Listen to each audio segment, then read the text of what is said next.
Muito bem, muito boa noite, mais uma vez agora para dar continuidade sobre esse tema, né?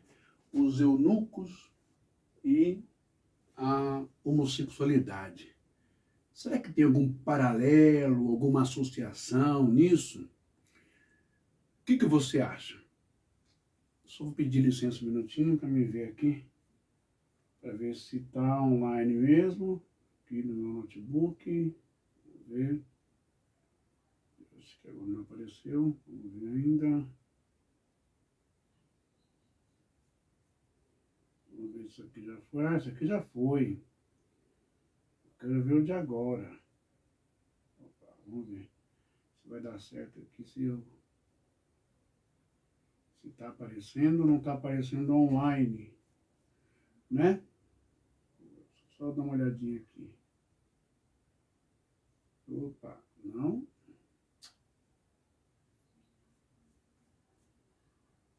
Não, esse já foi. Vamos ver aqui. Tem uma coisa. Não. Ou eu estou ao vivo ou eu não estou ao vivo. Aí complica. Deixa eu ver mais um pouquinho, descemos um pouco. Miriam, eu estou online ou não? Deixa eu ver se eu consigo ver aqui. Deixa eu ver se aparece, se eu consigo chamar, porque aqui não está aparecendo nada. Deixa eu dar uma olhadinha aqui. Complicado, né? Ué? Oi? Agora apareceu.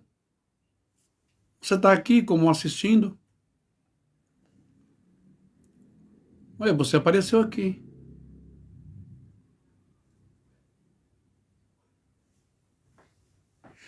Ah, acho que tem um certo delay, né? Tá aparecendo aí, Miriam?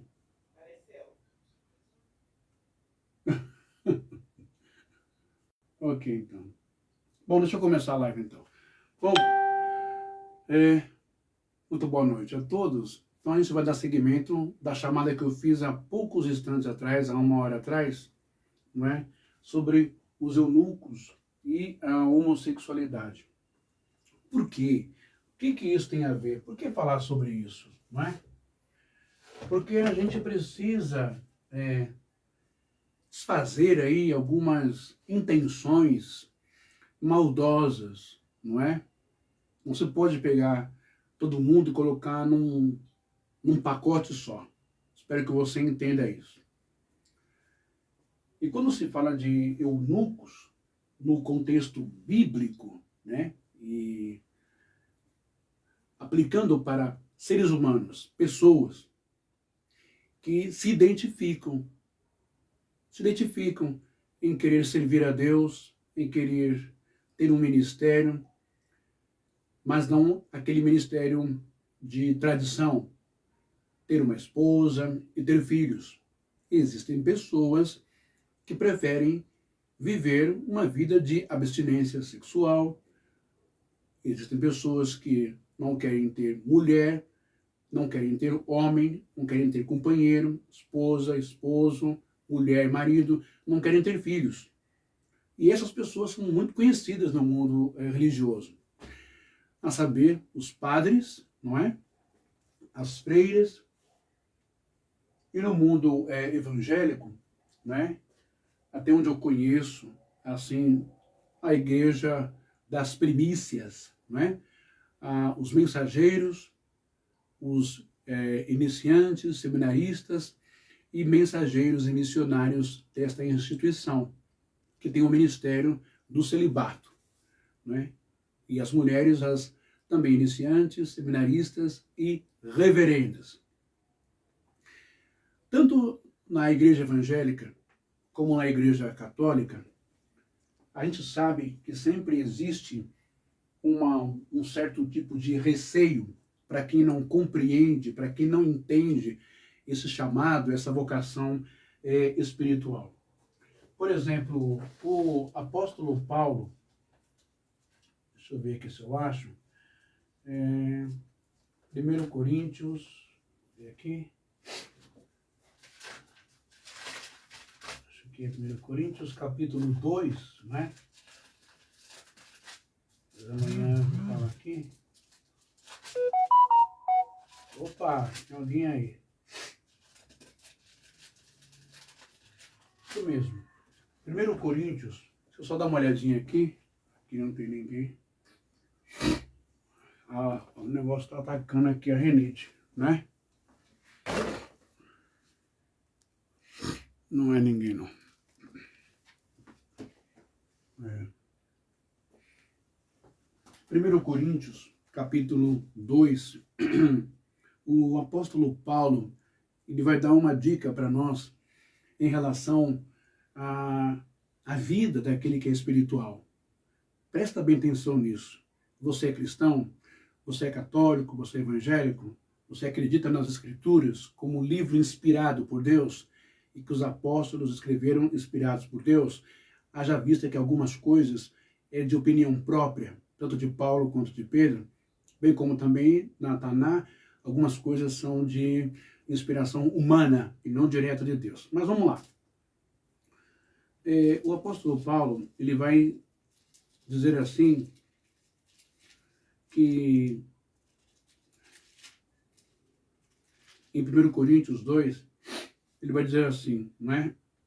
Que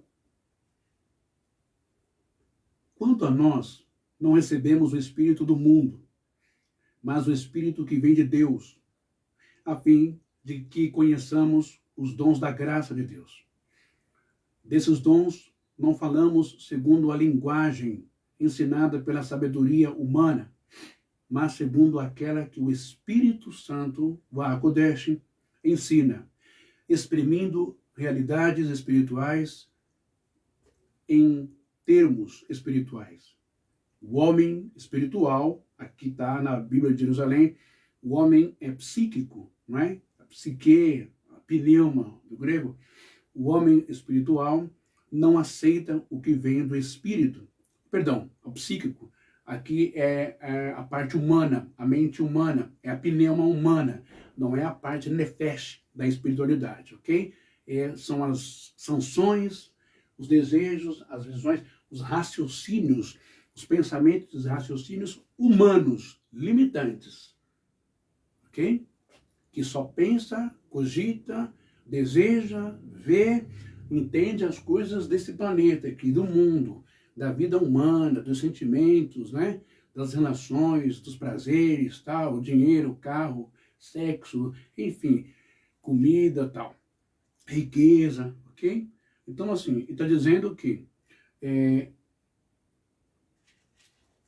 o homem, deixa eu ver que eu já parei, deixa eu ver aqui, opa, acabei me perdendo aqui, gente, deixa eu ver, opa, tá aqui, achei de novo, perdão, viu?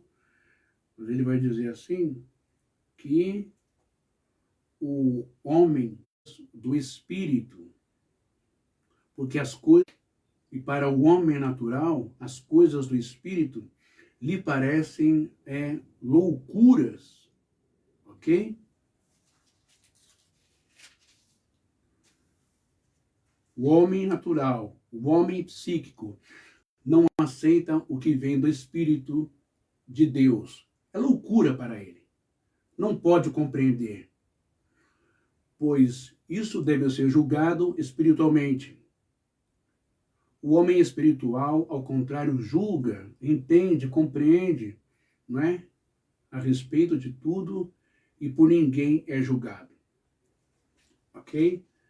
E mais para frente, o apóstolo Paulo vai falar também no 1 Coríntios, a sua carta, capítulo 7, se eu não me engano, ele vai dizer sobre a questão do chamado dele. Contudo, digo aos celibatários e às viúvas que é bom ficarem como eu, mas se não podem guardar a continência, o desejo, né, do prazer sexual, casem-se, pois é melhor casar do que viver abrasado, ou abrasando, pegando outro, aquela coisa, aquela promiscuidade toda. Compreende isso? Isso aqui quem está dizendo é o próprio apóstolo Paulo, não é? Contra aqueles que estão casados, ordeno eu. Ordeno, não eu, mas o Senhor. A mulher não se separe do marido. Se porém se separar, não se case de novo, papapá, papai, já é um conceito do tempo dele e tal, da cultura, é uma mescla de hebraico, de judaísmo e tal, né? Vamos pular essa parte. Aos outros digo eu, não o Senhor. Se algum irmão tem esposa não cristã e esta consente habitar com ele, não a repudie. Se alguma mulher tem marido não cristão e este consente em habitar com ela, não repudie. Mas não é essa parte que eu quero ler. Eu quero ler a parte, deixa eu ver aqui, mas mais para frente a gente vai entrar nesse detalhe do apóstolo Paulo, né? O apóstolo Paulo, ele vai dar uma palavra onde ele diz que aqueles que são solteiros, que permanecem solteiros, como ele, porque o solteiro, só um minutinho, que a minha rinite por causa desses dias aqui está atacando, só um minuto.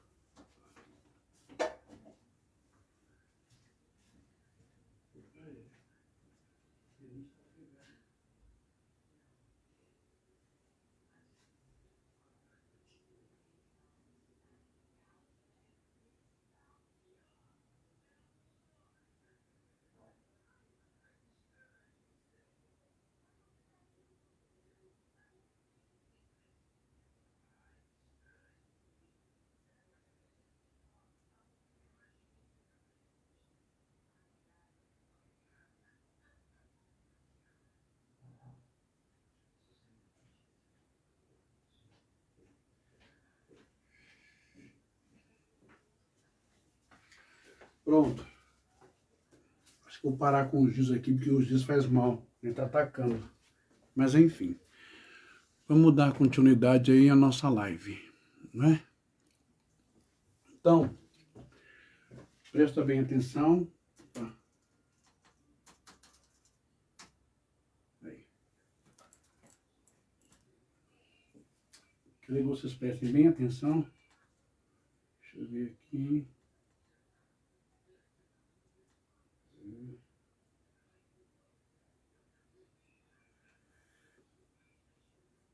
Tem alguma coisa errada aqui, gente. Misericórdia. Não é possível uma coisa dessa. Opa. Deixa eu ver. Não, não é isso.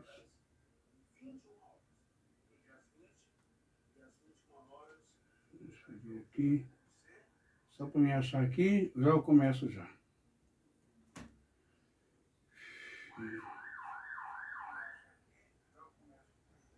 Pronto. Agora sim. Bom, agora sim tá legal. Agora eu consigo ver que eu tô ao vivo para todos vocês. Então, o apóstolo Paulo, ele fala sobre o seu chamado, a sua vocação, solteiro, de celibato, e ele também diz, em 1 Coríntios, a sua carta lá, capítulo 7, a gente vai tratar isso mais para frente, tá? Mas,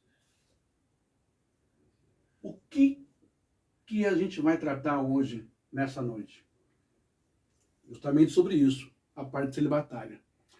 E a associação que as pessoas fazem com padres, ou com mensageiros, ou com pessoas solteiras, em relação ao eunuco. Ok?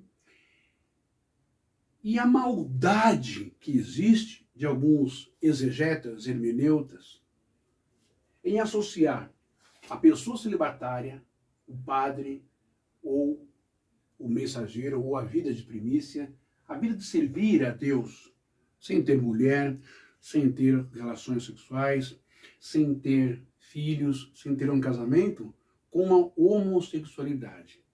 Isso é uma discrepância abrupta, algo que não tem nada a ver uma coisa com a outra. Quem é homossexual, tem a sua inclinação, tem os seus desejos e segue a sua vida. A pessoa que está entregue ao Espírito Santo, entregue a uma vida devocional, entregue a uma vida de fé, entregue a vida que quer levar como Yeshua, como Jesus levou, sem sexo e sem mulher e sem filho, etc, etc, ela é uma pessoa abençoadíssima por Deus. Então, vamos quebrar esse tabu hoje, não é? Se você aí que tem no seu coraçãozinho, você que é jovem, né?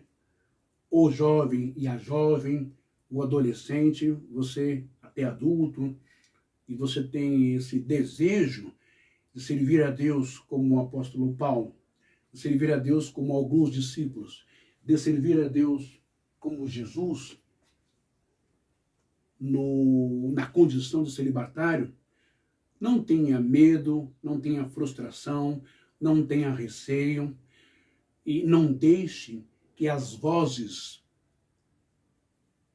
das pessoas exteriores de fora coloquem bobagem na sua cabeça. Ok? Coloquem besteira na sua cabeça. Mais para frente a gente vai falar sobre homossexualidade e essas coisas. É de Deus ou não é? Deus que nos criou, é doença, é maldição? O que será que é? Eu tenho uma palavra especial para você que está nessa condição. Mas hoje nós vamos quebrar esse tabu sobre eunuco e homossexualidade. Uma coisa não tem nada a ver com a outra, ok? Então vamos lá. Vamos falar então dos eunucos, né? Por que sobre os eunucos? E qual a relação deles para com os sacerdotes celibatários? Por que será? Padres, freiras, mensageiros e reverendas. Existe e sempre existiu o preconceito e a discriminação. Sempre que um homem e uma mulher, não é?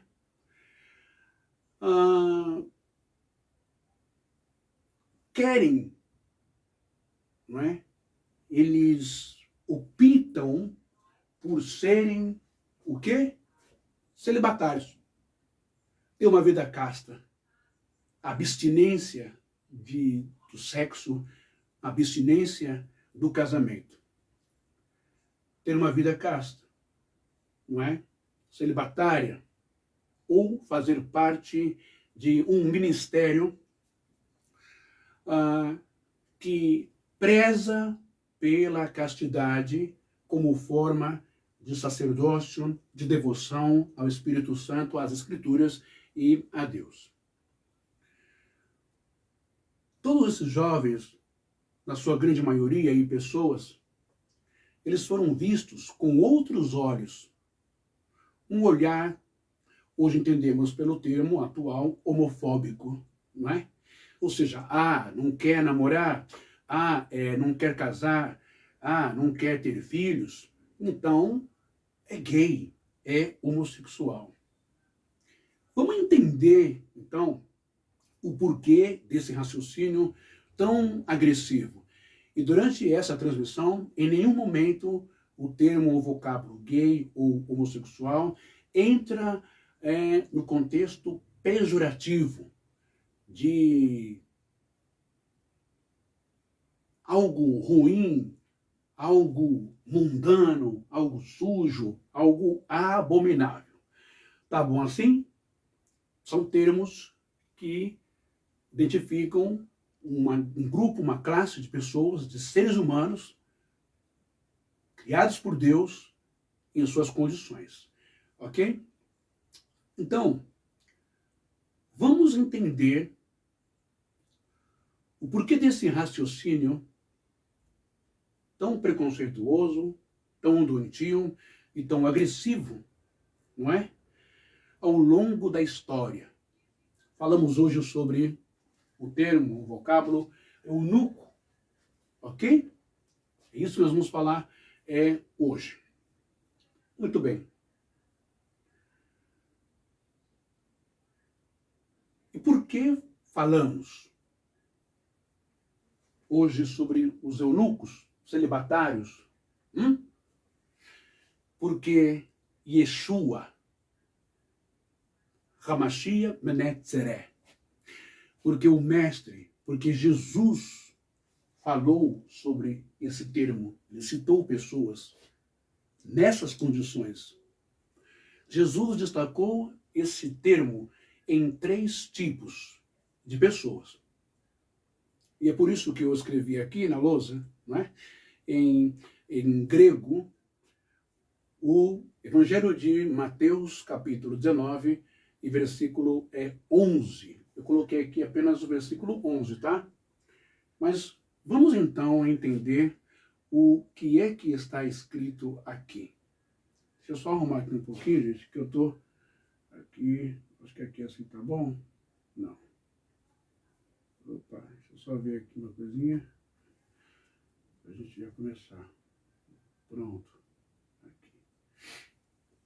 O que está escrito em Mateus, capítulo 19, e versículo 11, né?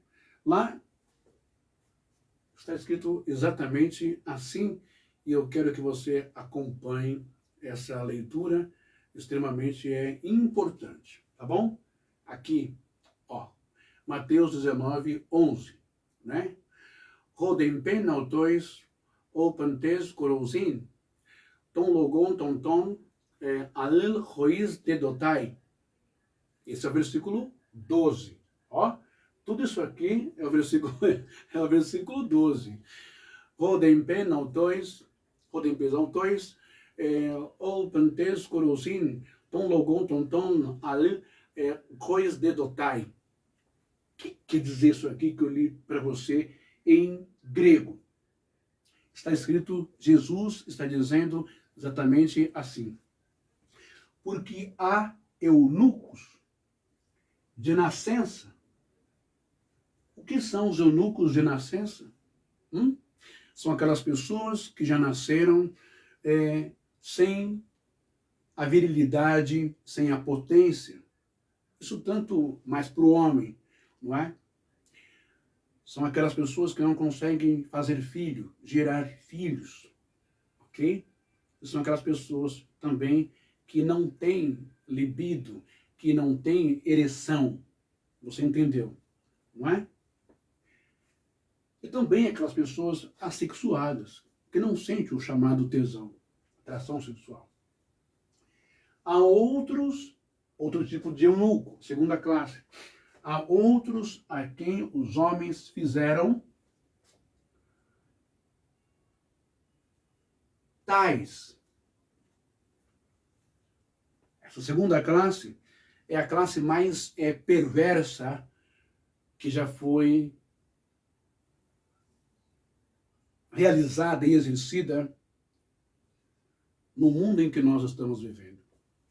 É importante vocês lerem, porque os pais da igreja eu acho que não interessam muito, mas alguns deles vai falar um pouco, né? É importante vocês lerem livros como esse daqui, ó, tá vendo aqui? Esses livros aqui, História Grega, Romana, ao Pedro Paulo Funari é muito bom, Vida Pública e Vida Privada, Cultura, Pensamento, Mitologia, Amor e Sexualidade, no tempo romano, no tempo grego. Você vai descobrir muita coisa aqui. Uma outra ordem da Igreja Católica, reconhecida pelo Papa, João Paulo II, se não me engano, é a ordem do Opus Dei. Opus Dei, ok? Os bastidores, história, análise e testemunhos. Esse livro é muito bom para você ter conhecimento, né? Mas vamos lá. Essa segunda classificação de eunucos, não é?